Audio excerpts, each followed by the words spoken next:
सो दोस्तों welcome to money stalkers. तो इस वीडियो के अंदर हम लोग बात करने वाले हैं कुल मिला के 5 कंपनीज के बारे में। ये सभी के सभी कंपनीज के अंदर हमें कल के दिन एक गिरावट नजर आ सकती है, जिसके अंदर मल्टीपल अपडेट्स है।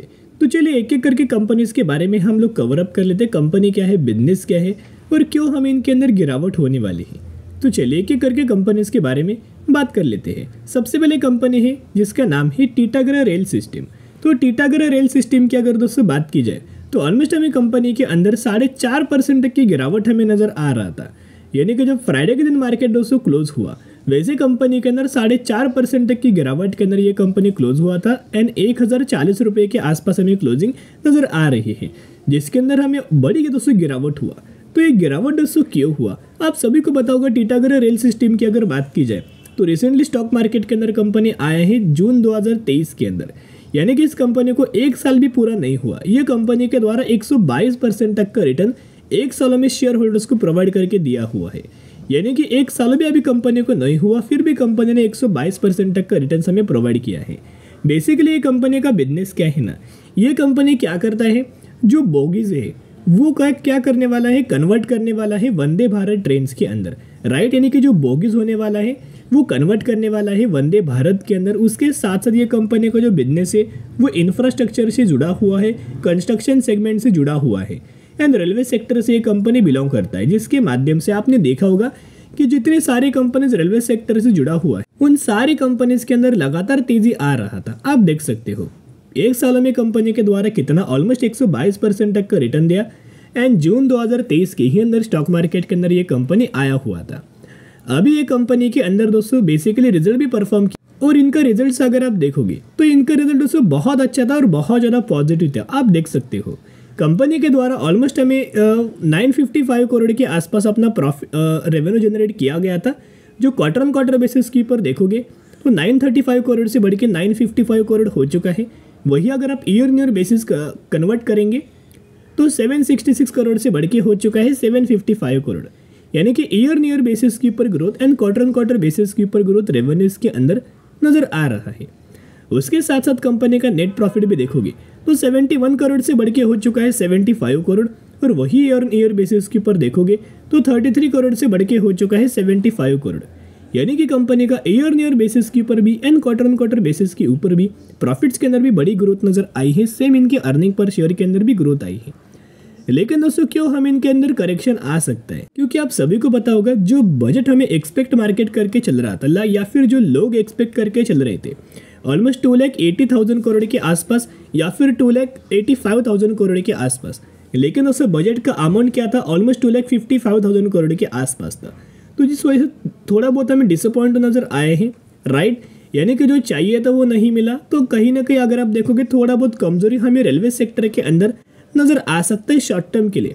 लेकिन जिस वजह से अगर ये कंपनी 10, 12, 20% अगर गिरावट के अंदर मिलता है ना, तो ये निवेश करने का बढ़िया तरीके से मौका होगा। अभी फाइनली कंपनी 4% गिर चुका है, अगर और कंपनी 2-3% अगर गिरता है ना, फिर निवेश करने का बढ़िया मौका बनेगा। फिर इस कंपनी के अंदर आप SIP करना स्टार्ट कर देना एंड लॉन्ग टर्म के लिए होल्ड कर। तो चलिए अभी हम बात करेंगे अगली कंपनी के बारे में, जिसका नाम है Mangalore Chemicals and Fertilizers limited.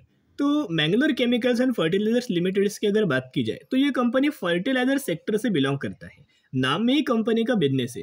142 rupees के आसपास कंपनी ट्रेड कर रहा है और इस कंपनी का अगर आप मार्केट कैप देखोगे तो ऑलमोस्ट हमें 1670 करोड़ का मार्केट कैप ये कंपनी का नजर आ रहा है। तो ये कंपनी के अंदर दोस्तों एक अपडेट था। कंपनी के द्वारा रिसेंटली क्या है ना, अपना क्वार्टर 3 का रिजल्ट हमें डिस्कस किया गया है। तो इस कंपनी के द्वारा हमें बिल्कुल भी रिजल्ट अच्छा खासा परफॉर्म नहीं किया। तो दोस्तों आपको पता होगा बड़े से बड़ी कंपनीज का अगर आप करंट बेसिस के पर क्वार्टर 3 का रिजल्ट देखोगे, कंपनी के द्वारा अगर अच्छा भी परफॉर्म किया है ना, लेकिन जो मार्केट हमें एक्सपेक्ट करके चल रहा है वैसे अगर इन कंपनीज के द्वारा रिजल्ट्स अगर परफॉर्म नहीं किया गया ना, तो बड़े से बड़ी कंपनी के अंदर गिरावट हमें मार्केट के अंदर नजर आ जाता है। यानी कि मार्केट क्या करता है, उन कंपनीज के अंदर गिरावट होता है। तो कहीं ना कहीं अगर आप देखोगे ग्रेट एग्जांपल मैं आपके साथ देना चाहूंगा, जिस कंपनी का नाम है बजाज फाइनेंस। तो लगातार क्यों दोस्तों बजाज फाइनेंस के अंदर गिरावट हुआ, टॉप से कंपनी ऑलमोस्ट हमें 16% तक की गिरावट के अंदर हमें मिल रहा है।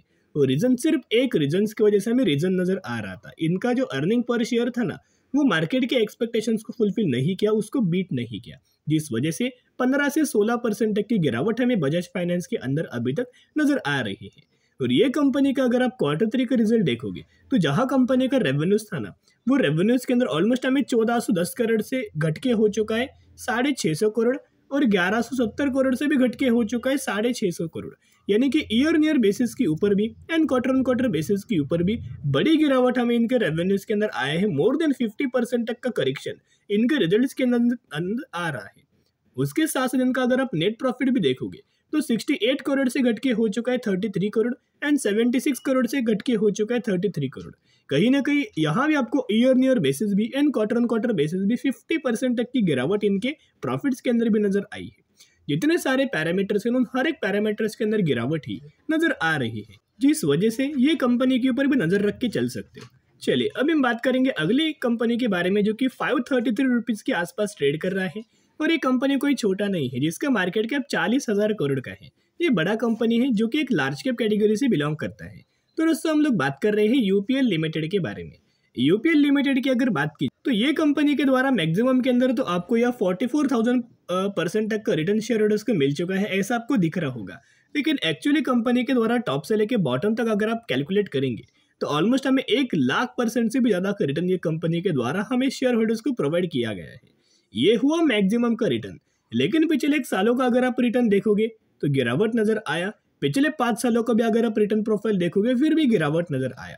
यानी कि जिन जिन इन्वेस्टर्स के द्वारा पिछले 5 सालों में इन्वेस्ट किया गया है ना इन कंपनीज के अंदर, उन सभी लोगों को लॉस ही लॉस कंपनी के द्वारा दिया गया है। एक लोगों को भी दोस्तों प्रॉफिट हमें इस कंपनी के अंदर नहीं हुआ, जिन लोगों ने प्रीवियस 5 सालों में इन्वेस्ट किया है। तो ये कंपनी के द्वारा भी अपना Q3 का रिजल्ट प्रेजेंट किया गया था।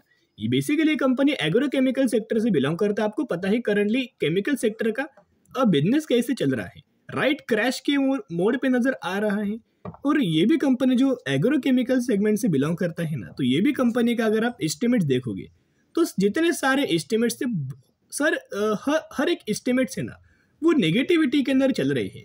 यानी कि लगातार करेक्शन आ रहा है, जिसके द्वारा इस कंपनी के द्वारा 1217 करोड़ का लॉस हमें शो किया गया है, रेवेन्यूज के अंदर भी एंड नेट प्रॉफिट्स के इनकम भी। और ये कंपनी का अगर आप मार्केट के एक्सपेक्टेशंस के हिसाब से अगर आप देखोगे तो आप देख सकते हो दिसंबर 2023 यानी कि अर्निंग पर शेयर कंपेयर करेंगे तो मार्केट को क्या एक्सपेक्टेड था 4.60 जो कि नेगेटिव में था। लेकिन कंपनी के द्वारा 16.88 जो कि नेगेटिव रिपोर्ट किया, जिसके अंदर 250% से भी ज्यादा का हमें मार्केट के एक्सपेक्टेशंस के हिसाब से गिरावट नजर आया है। रेवेन्यूज के अंदर देखोगे तो ऑलमोस्ट हमें मार्केट एक्सपेक्ट करके चल रहा था 10,640 करोड़, कंपनी ने 9,890 करोड़ रिपोर्ट किया। इसके अंदर भी 7% तक का करेक्शन नजर आया। तो कहीं ना कहीं अगर 2-3% का भी अगर एस्टिमेट मिस होता है ना, फिर भी मार्केट बुरा रिएक्ट करता है। इस कंपनी के अंदर तो 250% से भी ज्यादा का बुरा एस्टिमेट किया गया है। तो आप समझ सकते हो कितनी ज्यादा गिरावट हमें इन कंपनीज के अंदर नजर आ सकती। तो इन सारी कंपनीज को दोस्तों एक ही बहुत ज्यादा कॉमन पॉइंट है, क्योंकि सभी कंपनीज के द्वारा जो रिजल्ट्स हमें परफॉर्म किया गया है ना, ये बुरा परफॉर्म किया है। सिर्फ और सिर्फ टीटागढ़ रेल सिस्टम छोड़ के वो कंपनी अच्छा, उन कंपनीज के अंदर जैसे आपको गिरावट नजर आए वैसे खरीदारी करना, उसकी वो कंपनी छोड़ के बाकी के जो कंपनीज है ना उनके अंदर निवेश करने की गलती मत करना। अभी देखिएगा एवरेज इंडस्ट्रीज के बारे में हम लोग बात करेंगे। ये कंपनी 1250 रुपए के आसपास हमें ट्रेड कर रहा है एंड 3% तक की गिरावट हमें फ्राइडे के दिन इस कंपनी के अंदर नजर आ चुका था।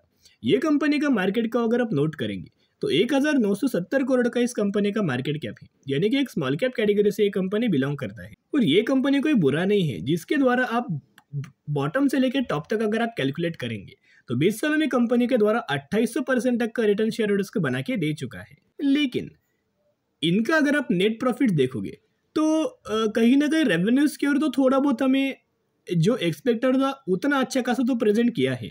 लेकिन वही अगर आप प्रॉफिट्स के अंदर देखोगे, अभी हुआ क्या, रेवेन्यूज तो कंपनी का बड़ा है लेकिन प्रॉफिट्स क्यों लगातार घटा, उसके पीछे का एक बहुत बड़ा रीजन है क्योंकि कंपनी का जो एक्सपेंस है, जो कंपनी ने खर्चा किया है अपने बिजनेस को लेके, वो बहुत ज्यादा हुआ है।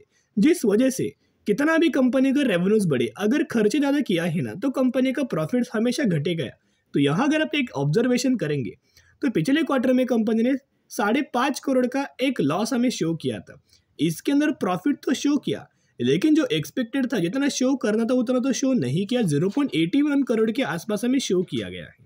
तो कहीं ना कहीं मार्केट को दोस्तों बहुत ज्यादा बुरा लगेगा, जिस कारण हमें कल के दिन एक गिरावट हो सकती है। अभी हम बात करेंगे अगली कंपनी के बारे में, लास्ट कंपनी के बारे में, जिसका नाम आप देख सकते हो Mahindra life space developers limited, जो कि 567 रुपीज़ के आसपास हमें कंपनी ट्रेड कर रहा है। और ये कंपनी का भी अगर आप मार्केट कैप नोट करेंगे तो ऑलमोस्ट हमें 9,000 करोड़ का मार्केट कैप है, यानी कि ये कंपनी एक स्मॉल कैप कैटेगरी से बिलोंग करता है। पिछले एक साल में इस कंपनी के द्वारा बॉटम से लेकर टॉप तक अगर आप कैलकुलेट करेंगे तो 72% तक का रिटर्न शेयर होल्डर्स को मिल चुका है। और अगर आप ऐसे इनका अगर आप देखोगे पिछले एक सालों में तो ऑलमोस्ट हमें कंपनी के द्वारा 42% तक का रिटर्न हमें प्रोवाइड करते हुए नजर आ रहा है। तो ये भी कंपनी का अगर आप मार्केट के एक्सपेक्टेशंस को देखोगे तो जब ये कंपनी के द्वारा अपना क्वार्टर 3 का रिजल्ट प्रेजेंट किया गया था ना, आप देख सकते हो दिसंबर क्वार्टर का, जहां अर्निंग पर शेयर के अंदर तो मार्केट को सेटिस्फाई किया, जिसके अंदर 61% का बहुत अच्छा खासा ग्रोथ दिखाया। लेकिन वही अगर आप इनका रेवेन्यूज के अंदर देखोगे तो जो मार्केट एक्सपेक्ट करके चल रहा था ना, ऑलमोस्ट हमें 102 करोड़ के आसपास, और कंपनी ने रिपोर्ट किया है 82 करोड़ के आसपास, जिसके अंदर 20% तक का गिरावट वाला सरप्राइज हमें दिया गया है। तो आप समझ सकते हो, तो ये भी कंपनी के अंदर कल के दिन एक बड़ी गिरावट नजर आ सकती है। तो जो 5 कंपनीज के बारे में शेयर किया है ना, सिर्फ टीटागरा कंपनी को छोड़ के दूसरे कोई कंपनीज के अंदर दोस्तों एंट्री करने की जरूरत नहीं है। सभी के सभी जो कंपनीज है ना, कोई अच्छी कंपनीज नहीं है, और रिसेंटली कंपनी ने बुरा रिजल्ट परफॉर्म किया, जिसकी वजह से इन चारों कंपनीज के अंदर बड़ी गिरावट हमें कल के दिन से नोट किया जा सकता है। तो चलो दोस्तों, आज के लिए इतना ही। अगर आपको ये वीडियो पसंद आया होगा तो जरूर वीडियो को लाइक और चैनल को सब्सक्राइब कर सकते हो। फिर मिलेंगे, बाय।